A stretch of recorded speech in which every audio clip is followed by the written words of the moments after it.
एक नॉर्मल आदमी गलती से डेमंस और मैजिक के बीच फंस जाता है, पर जब दुनिया का खात्मा होने लगे तब हीरो बनना चॉइस नहीं, मजबूरी होती है।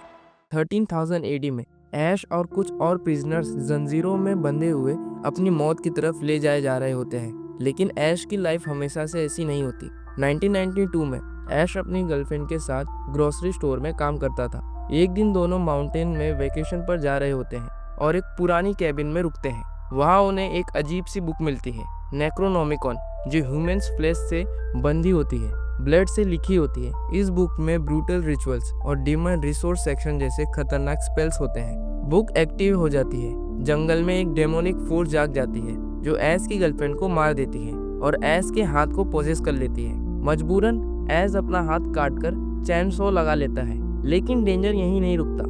एक टाइम वॉर्टेक्स ऐश और उसकी कार को खींचकर पास्ट में ले जाता है। वहाँ नाइट्स उसे घेर लेते हैं। एक वेशमैन बताता है कि नेक्रोनोमिकॉन में लिखा था कि एक आदमी आसमान से आएगा जो डेडिटेट्स नाम के डेमन से सबको बचाएगा। लॉर्ड आर्थर को ऐश पर भरोसा नहीं होता और उसे एनिमी समझकर प्रिजनर्स के साथ बांध दिया जाता है। कैसल में सीला नाम की एक लड़की ऐश को दुश्मन समझ लेती है और उसे बेइज्जत करती है। प्रिजनर्स को एक पीठ पे फेंका जाता है जहाँ डेडिटेट्स उन्हें मार देते हैं। ऐश भी पीठ में गिरता है और वहाँ एक डेडिटेट्स से ब्रूटल फाइट होता है। एंड में ऐश चैनसॉ की मदद से उस मॉन्स्टर को मार देता है और सबके सामने हीरो बन के उभरता है। ऐश ऑथर को चैलेंज करता है, अपना शॉटगन दिखाता है और प्रिजनर्स को फ्री करवा देता है।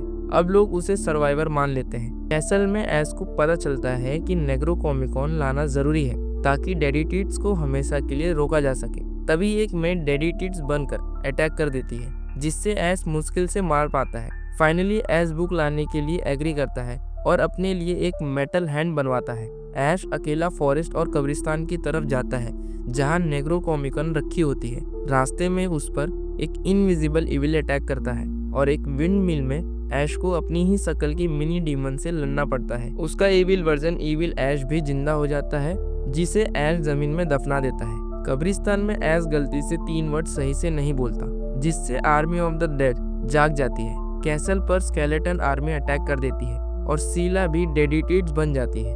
ऐश पहले भागने का सोचता है, लेकिन फिर खुद को हीरो बनाने के लिए तैयार करता है। वो गन पाउडर बनाता है, सोल्जर्स को ट्रेन करता है और इपिक वॉर शुरू होती है। फाइनल बैटल में ऐश अपनी मॉडिफाई कार के साथ स्केलेटन्स को कुचल देता है। इविल ऐश के साथ उसका लांस डुओल होता है, जहां ऐश उस एक्सप्लोजन में उड़ जाता है। आर्मी हार जाती है, सीला नॉर्मल हो जाती है और किंगडम बच जाता है। ऐश फाइनली फ्यूचर में वापस लौट आता है, लेकिन थोड़ा सा स्पेल गलत बोलने की वजह से डेंजर फिर आ जाता है। एक नॉर्मल दिन ग्रोसरी स्टोर में एक और डेडिट्स आ जाता है। ऐश बिना डरे फाइट करता है, उसे मार देता है और प्रूव करता है कि चाहे टाइम हो या दुनिया, ऐश हमेशा रेडी है।